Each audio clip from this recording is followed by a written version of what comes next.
So I'm just going to use this synopsis that the AI bot wrote me because it's better than anything I ever come up with. So now, like, we've outsourced your writing to AI. Yeah. Did you learn nothing from Ex Machina? I guess I didn't. Oh no, that wasn't really its message anyway. No. Maybe, did you learn nothing from Terminator? I haven't seen Terminator. Oh, well, when you do, So no. you won't want the machines to do all your work for you. Is that why people are so afraid of AI? Because of Terminator? I actually think that is a large portion of it. You can't go to like read anything about AI without someone mentioning Skynet, which is a fictitious company from the Terminator world. Oh. So yeah, I think actually it's a large portion of why people fear AI. Huh. And also that it could potentially kill us all. Well, that's not what you want. No. Oh, some people. Some people do, yeah. So you're right. is what you read today going to be written by AI? Yes.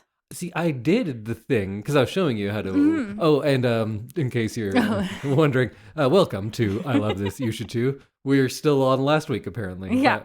AI wrote your speech today. Yes. Wow. Well, I'm very curious to hear it because I did one for myself because I was showing you. Yeah, you how showed cool me how this to is. do it. I didn't love it. It was very good. But I feel like what I do on the podcast, it's. What was that? I don't know. Who said that? Is it your phone? Oh man, the AI is very. They're taking over. Oh, they're angry that we're talking about this. Uh-oh. Okay, maybe we should just move on. It was great, but I choose to use my own words. Thank you. Sorry, AI. Don't kill me.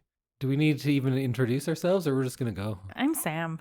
I'm You're Indy. Indy. This week, in between episodes, so we're each gonna have a spoiler-free thing of the fortnight. I think it's weird. This is a weird week, maybe. Is it? Well, maybe I'm just acting weird. You picked the theme for this month, Yes. which is Animal movies. animal media. I guess. Animal theme. Animals. It's Animal Month. Yes, okay. So last time we did a theme, we did movies from the 2000s. Mhm. Then we got into movies about robots. Yes. Then Animal Month. Well, I guess that is like a good counterpoint to Robot Month. Yeah, I guess. So we're going to talk about animal things. Yeah. Sam, what's your animal thing of the fortnight? My animal thing of the fortnight is a documentary series on Disney Plus called The Magical World of Animal Kingdom. It's a show that offers an insider's look at the world-renowned Walt Disney World Animal Kingdom and its team of animal experts. The 8-part series offers an in-depth look at the variety of species that call the park home, including lions, tigers, gorillas, rhinos, and many more. One of my favorite things about this is... Wait, is this my No. favorite thing as in you, Samantha, or your phone? Me. Okay. Did AI write that other part? Yeah. Oh. Yeah. Is it accurate? Yeah. Oh, it's 100% accurate.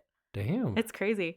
One of my favorite things is you get to know not only like the animal handlers and the veterinarians, but you also get to know the animals and like their personalities. So you get to like celebrate a birthday and like monkey see- birthday? Yeah, see like an animal have some sort of like life-saving procedure or like different things like that. Lion doctors. Yeah, and you get like babies and all sorts of really cool stuff. Who are the babies? Water buffalo, perhaps? Perhaps. I'm sold because in this movie, I hear that lion doctors deliver water buffalo babies. And this sounds great. Is that what you hear? I think so. Isn't that what you said?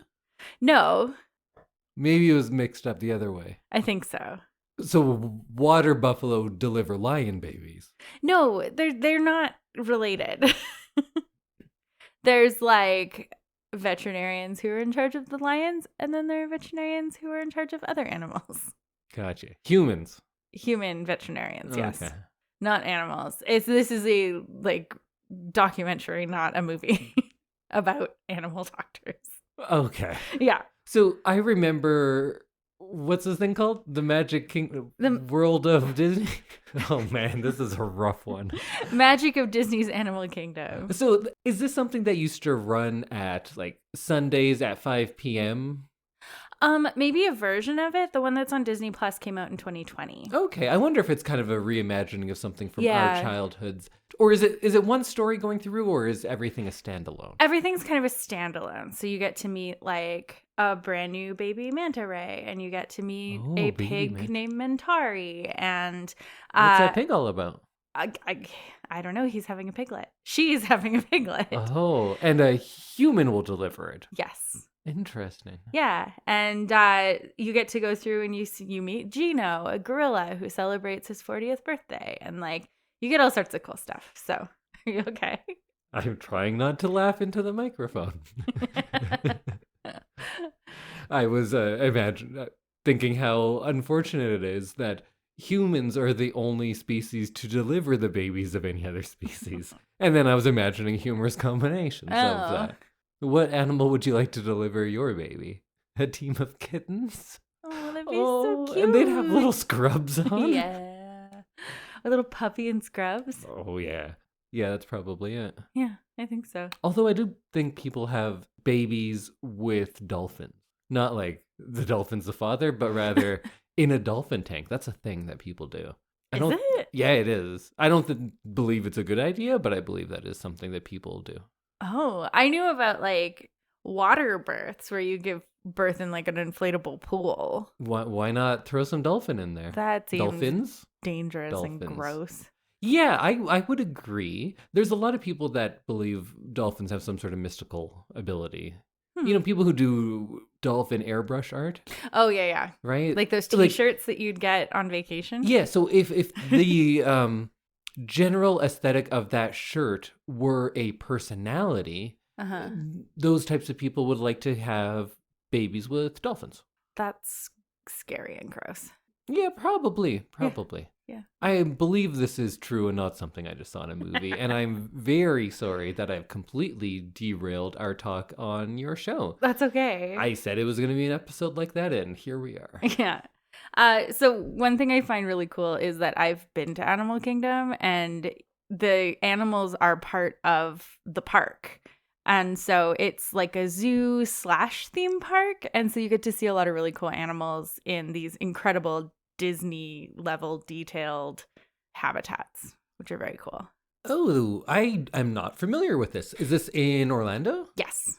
So it's at Disney World and it's zoo-like? Yes. But what are they adding in that's extra outside of, or is it just the scenery looks Disney-esque? The scenery is Disney-esque. There's, that's where the Avatar ride is. So there's rides. Yeah, so it is like part theme park. There's a cruise called Jungle Cruise. There's an African safari that you can take, so you get to see all of the like giraffes and everything. And you ride safari style like in a Jeep or something? Yeah. So it's like kind of escapism in zoo form, because you can do like an African safari as well as like a cruise through the jungle and like that kind of thing. It's pretty cool. Yeah.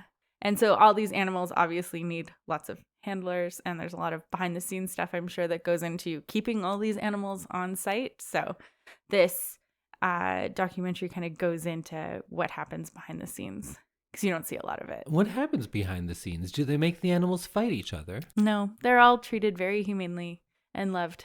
Is it good for an animal to be treated humanely? Because they are not human. So are you like, hey, get a fucking job? No, Feed that's yourself? not what they're saying. Okay. They're treated with care and love. Chimpanzee. Yeah. For the chimpanzees. Yes, yeah. Exactly.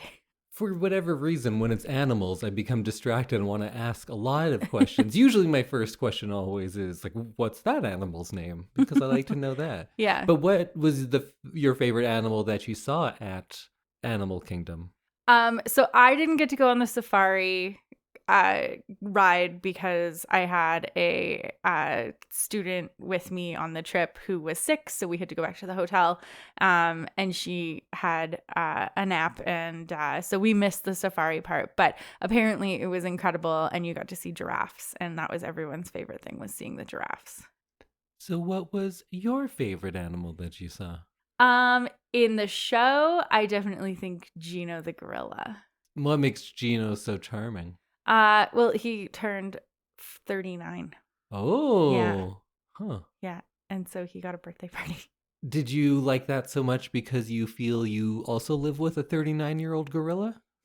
No, but it's interesting that that's how you think about yourself. You know me, just knocking things over and beating my chest. So you can get The Magic of Disney's Animal Kingdoms, season 1 and season 2. I haven't seen season 2 because we don't have Disney Plus anymore, but you can find it on Disney Plus, and you can learn about Gino the gorilla. It's interesting that even our documentary tastes, because we both watch animal documentaries, but the style of animal documentary is very telling of who we are. Yeah. Right? Because I keep getting on that one that walks you through like the life of one cheetah, but then also, and cheetahs, are they not made of stardust? Let's see how stars are born. And it's connecting like the entire universe. Yeah. And that's, now that I think about it, painfully me. And then this one, which is behind the scenes, has people in it more often, and is also very Disney. That's very you. Yeah, absolutely. So, Indy, what's your animal thing of the fortnight? Oh, I don't know. What do you mean? I couldn't pick one. I was thinking, like, I just read a book where cats and humans switch place. Oh. So there's like big giant cats who are small or smart, and we are like the little things that run around and they feed us. Sounds scary. Yeah, it kind of is, but it's also kind of sad. I thought I didn't have many animal things, but then I thought about it, and I watch a lot of animal-based content. You do. So rather than give you an animal thing of the fortnight, I'm going to give you an animal things update of the fortnight. Okay. Because I went through and I've already used many different animal shows as my things of the week. Interesting. So okay. I'll update you on them because most of them are shows that we're still currently on.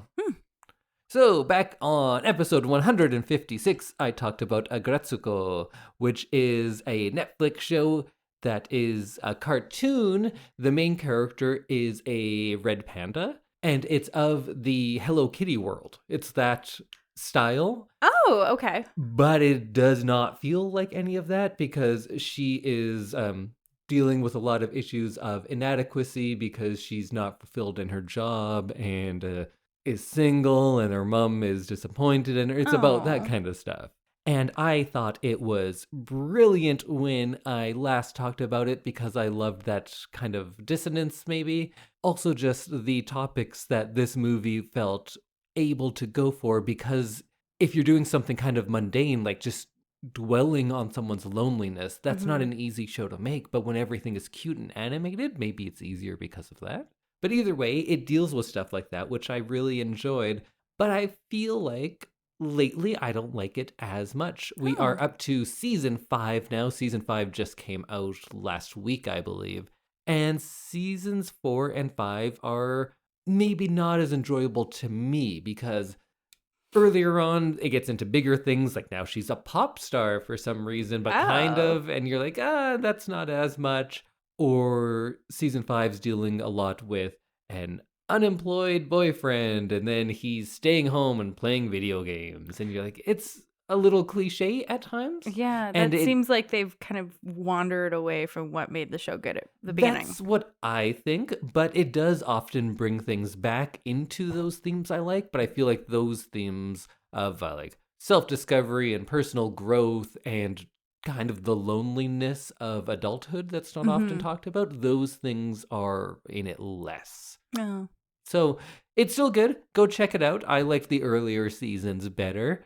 Rilakuma and Kaoru was a show. It is stop motion based, and there's kind of these two big teddy bear-esque characters who live with a woman. And again, it deals a lot with the loneliness of this woman. She's not fulfilled in her job. Whoa, these are really similar now that I think about it. But this one, rather than kind of dwelling on it or having them reach milestones like getting a promotion or being in a serious relationship, this one kind of dwells on little moments of happiness or of simple beauty, because there's one episode where it was just her waiting for her friends, and one by one they each text and say they can't make it. And that's kind of the episode, and you're like, oh, that's just really sad, but it takes the time to just go through that. But then at the end, they have a picnic, and she brings the 3 friends that she does have, the 2 bears and a little bird. And then she was like, well, at least we have this, and isn't this nice? And that's the entire episode. Aww. And I loved that show. I found it almost meditative at times, and it's just great. But I talked about it on episode 123 if you want to listen to that.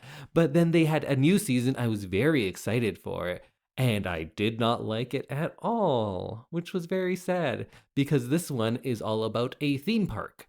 And rather than their kind of quiet life, now it takes place at an amusement park, which is less fun.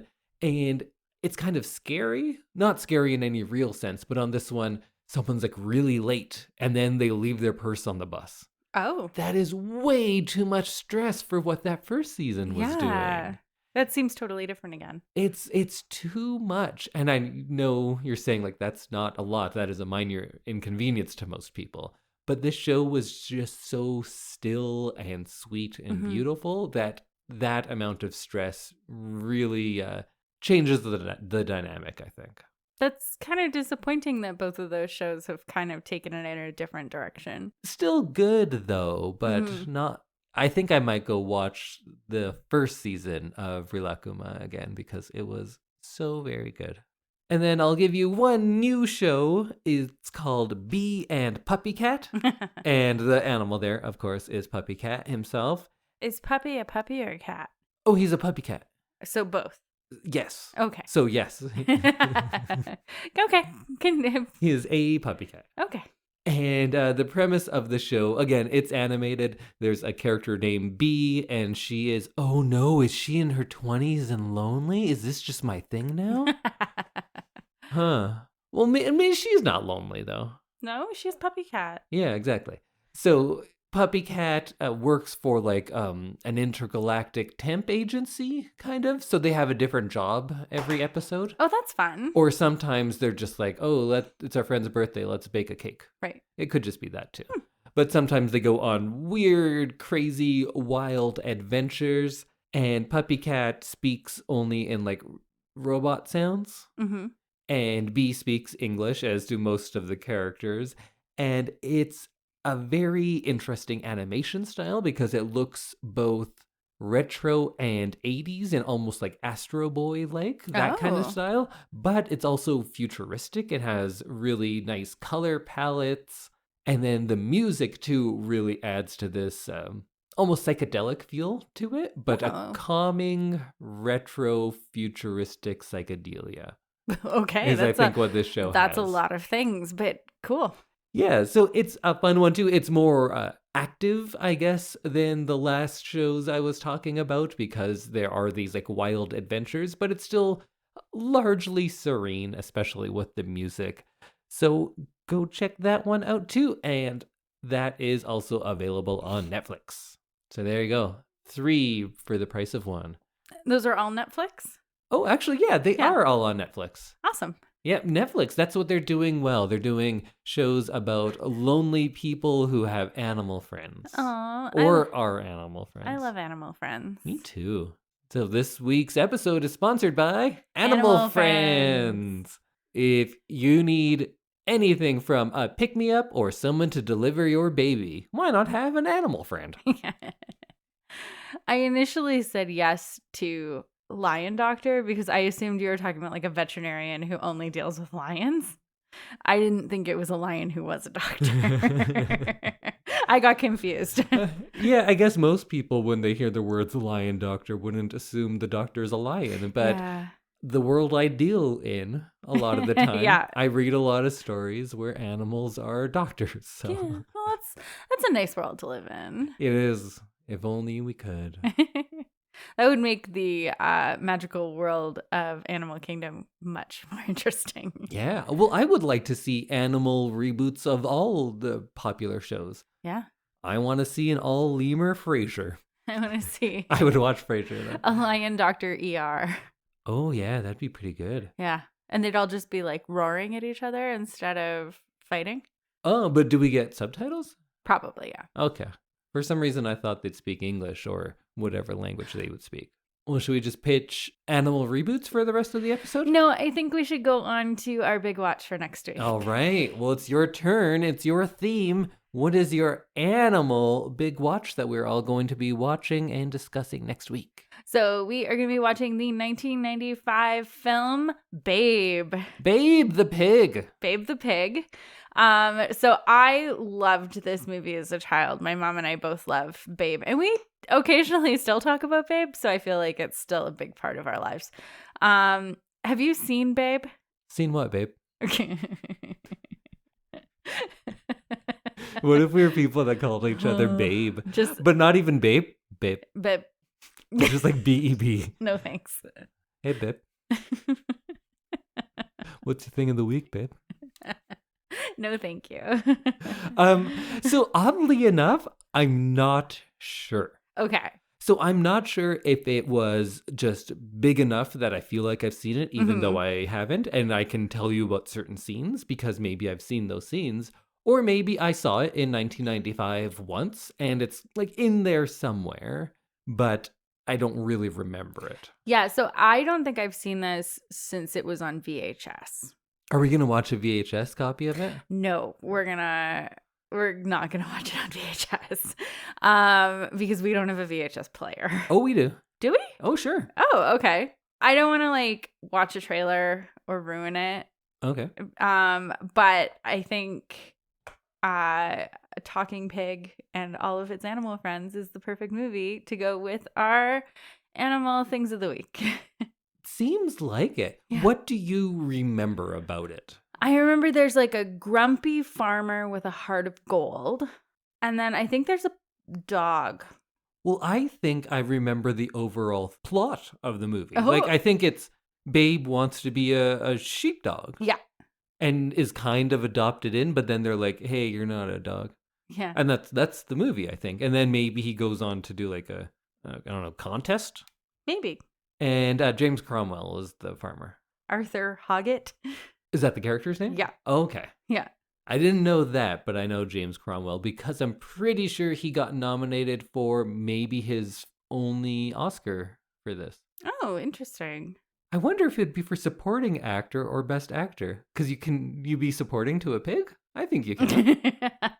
That's funny. Have any animals been nominated for Oscars? No. James Cromwell was nominated for Best Supporting Actor, and there was supporting to a pig.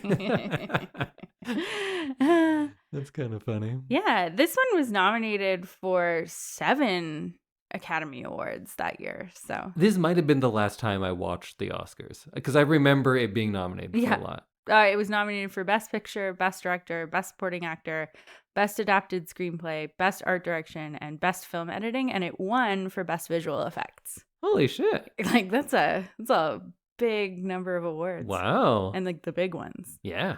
Wow. Well, we're doing 2 movies in a row that won the Oscar for Best Visual Effects. Excellent. And then what an odd 2. Yeah. Because both ones that would be the answer to trivia questions because they're not big, huge ones. Ex Machina, very low budget sci-fi, sure, but one effect. And then this about a bunch of farm animals. Yeah. Very different movies. Well, put it in your Trivial Pursuit spreadsheet and yeah, I do. Okay, wait. File that away for later. Okay, got it. Okay, perfect. I will forget that by the time it comes up as a trivia question, but 1996 was apparently a big year for pig movies. What other pig movies came out? No, this is the only one. But... Oh, I thought it was like, oh yeah, and then there was that Charlotte's Web adaptation. No, that was much later. Yeah, so I don't want to like read a synopsis or anything, so... Oh, sorry, but I'm going to go back a second because you gave a great answer to what do you remember, but I meant what do you remember liking? You watched it with your mom? Yes. And is it a very nostalgic movie for you? Yeah. What do you remember the like emotions being of it? I think there's a scene where the farmer thinks Babe might be lost or dead. And it's like a very emotional scene, and I remember that. And did you cry? I feel like I probably did. That's like all I can remember. I think there's a lot of sheep in this movie too. Right. Yeah. I remember Babe goes, fa la la la. Yeah. I remember that, and I remember That'll Do, Pig. Yeah. But maybe I don't remember them. Maybe they're from like the commercial. Oh, maybe. I'm interested to talk to you after we see this because I'm interested to know how much of it is like the trailer and just like the publicity for the movie. It was huge, especially for kids our age. Yeah. Right? And it had a sequel called Babe Pig in the City. This I know. Which is fucked up. Failed to achieve the same success. It's wild. Have you seen that movie? I don't think so. So this one I remember, oddly enough. I remember a lot about Babe Pig in the City because it is it's not quite Wizard of Oz 2 levels of disturbing, but it is rough. Oh, I don't remember it at all. So maybe we'll have to watch Babe 2 as well. I remember a pit bull chasing Babe around and then that pit bull being like hung and then drowning in a river. What? They hang it upside down by its foot, so just its head's in the water and it's drowning. Oh my God. The city's a terrible place, is what that is. movie taught me. That's what I've heard. Yeah. Don't go to the city. Well, I couldn't park in the garage today because of all that. Ugh. Anyways, we're done? I think so. Well, let's watch Babe and let's talk about it next week. So, we'll see you next week when we talk about Babe, the pig. Bye, everyone. The pig.